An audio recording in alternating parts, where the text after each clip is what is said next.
안녕하세요, 여러분. 코 미래의 한국어 미래입니다. 오늘도 제 팟캐스트를 들으러 와주셔서 정말 감사합니다. 오늘 이야기할 주제는 다이어트와 혈당 관리인데요. 혹시 이번 영상이 조금 어렵게 느껴지신다면 같은 주제의 토픽 3, 4급 레벨 영상도 올라와 있으니까요. 분홍색 썸네일의 영상도 봐주시면 좋을 것 같습니다. 여러분, 혹시 한국에서 최근 몇 년 사이에 혈당 관리라는 키워드가 정말 뜨겁게 떠오르고 있다는 거 느끼셨나요? 제 주변 친구들이나 직장 동료들만 봐도 만나서 하는 이야기 중에 요즘 혈당이 어쩌고 하는 이야기가 꼭 한 번씩은 나오더라고요. 갑자기 왜 이렇게 많은 사람이 혈당 관리에 관심을 갖게 되었을까요? 저는 그 이유를 크게 두 가지로 보고 있어요. 첫째는 아무래도 식습관의 변화 때문인 것 같아요. 한국은 정말 놀라울 정도로 배달 문화와 간편식이 발달했거든요. 밤 12시에도 따끈따끈한 치킨이나 떡볶이를 집에서 바로 시켜 먹을 수가 있고, 심지어 김치찌개 같은 한식도 뚝딱 만들어진 간편식으로 먹을 수 있죠. 또 패스트푸드의 접근성도 엄청나게 높아졌고요.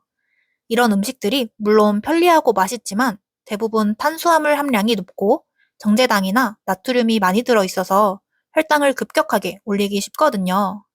이렇게 식습관이 서구화되고 편리함이 주는 달콤함에 빠지다 보니 자연스럽게 당뇨 위험 환자가 많아지고 있는 것 같아요. 실제로 통계청 자료를 보면 우리나라 성인 당뇨병 유병률이 꾸준히 증가하고 있다고 하더라고요. 저도 이런 사회적인 분위기를 느끼면서 아, 이제 혈당 관리는 선택이 아니라 필수구나 라는 경각심을 가지게 되었어요. 둘째는 건강에 대한 관심이 높아졌기 때문이에요. 요즘 한국 사람들은 예전보다 훨씬 더 웰빙과 지속 가능한 건강에 초점을 맞추는 것 같아요. 당뇨는 무서운 질병이지만 초기에는 증상이 거의 없어서 방치하기 쉽잖아요.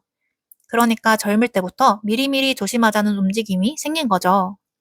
제가 이렇게 혈당 관리에 진심이 된 이유가 하나 더 있어요. 솔직히 말씀드리면 저희 가족 중에 당뇨 환자가 계시거든요. 그래서 저는 다른 분들보다 유전적 요인이 있다는 걸 알고 있기 때문에 젊은 나이부터 더 조심하려고 노력 중이에요. 물론 유전적인 요인이 전부는 아니지만 부모님이나 가족력이 있으면 아무래도 더 신경이 쓰이는 건 어쩔 수 없잖아요. 그래서 저는 제 건강을 지키기 위해 몇 가지 저만의 규칙을 만들어서 실천하고 있답니다. 여러분, 혈당 관리에 가장 중요한 게 뭘까요? 바로 식사 순서인데요. 전문가들이 추천하는 방법 중 하나가 야채, 단백질, 탄수화물 순서로 먹는 거더라고요. 왜냐하면 식이섬유가 풍부한 야채를 먼저 먹으면 위에서 음식물이 소화 속도를 늦춰줘서 뒤에 들어오는 탄수화물이 혈당 상승 속도를 완만하게 만들어 주거든요. 이게 처음에는 되게 귀찮고 어색했어요. 내가 지금 뭘 먼저 먹었더라? 계속 생각해야 했으니까요.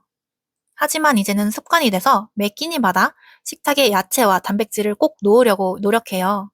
삼겹살을 먹을 때도 쌈채소와 함께, 찌개를 먹을 때도 두부 같은 단백질을 듬뿍 넣어서 먹죠. 아침 식사도 예외는 아니에요. 아침에는 복잡한 요리를 할 여유가 없잖아요.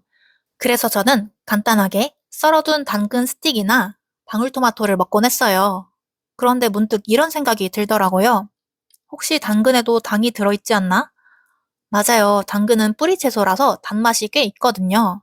그래서 요즘은 당근 대신 잎채소, 상추, 케일 등을 먹는 게 혈당 관리에 더 좋다는 이야기를 듣고 고민 중이에요. 식사 후에는 뭘 해야 할까요? 혈당 관리를 위해서는 식사 후 움직이는 것이 정말 중요합니다. 식후에 10분에서 20분이라도 걸어주는 게 혈당이 급격하게 오르는 것을 막고 천천히 상승하는 데 큰 도움을 준다고 해요. 식사 직후에 몸을 움직여서 포도당을 에너지로 바로바로 사용해 주는 거죠. 밥 먹고 동네 한 바퀴 도는 그 시간이 정말 소중하고 좋더라고요. 소화도 잘 되고 신선한 공기도 마시고요. 하지만 여름에는 비가 많이 오고 겨울엔 너무 춥잖아요. 비가 오거나 미세먼지가 심해서 나가기 어려운 날이 꼭 있죠. 그럴 때를 대비해서 제가 찾은 아이템이 바로 스태퍼라는 홈트 기구인데요. 스태퍼는 부피도 작고 TV 보면서도 할 수 있어서 정말 간편해요.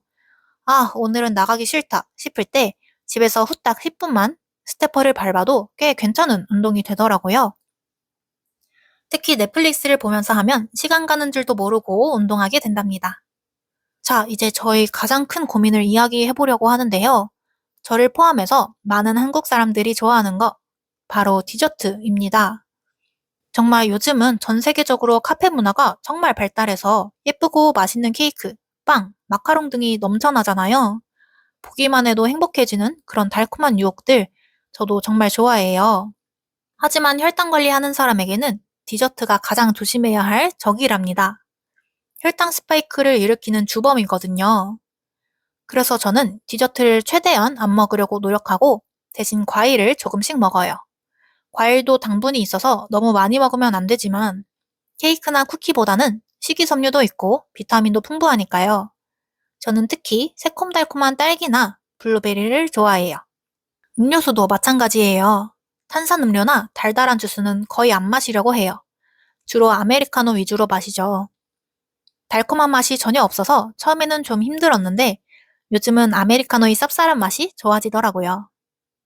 그 외에도 한국에 오셨을 때 혹시 한 끼 정도는 혈당 조절을 하고 싶다고 생각하신다면 다음과 같은 방법들을 이용해 보실 수 있을 것 같아요.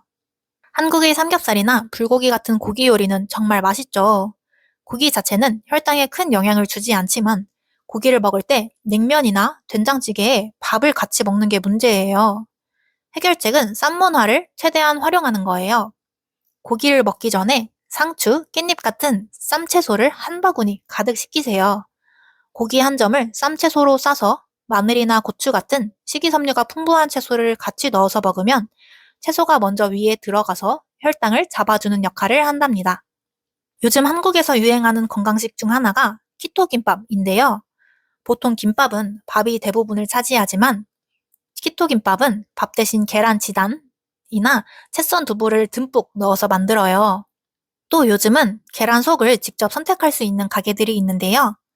일반 김밥보다 우엉이나 당근, 시금치 같은 채소가 많이 들어있는 김밥을 골라보세요. 맛은 그대로인데 혈당 부담은 확 줄어들 거예요.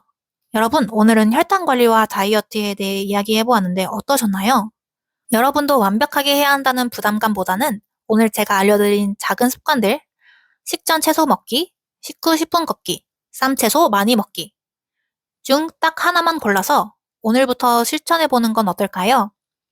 우리 건강한 라이프는 거창한 다이어트가 아니라 매일이 작은 습관들이 모여서 만들어진다는 걸 꼭 기억해 주세요. 여러분은 달달한 음식을 좋아하시나요? 건강을 위해 식단 관리를 해본 적이 있으신가요? 댓글로 남겨주세요. 그럼 오늘도 들어주셔서 정말 감사했습니다, 여러분. 다음 시간에 또 봬요. 안녕.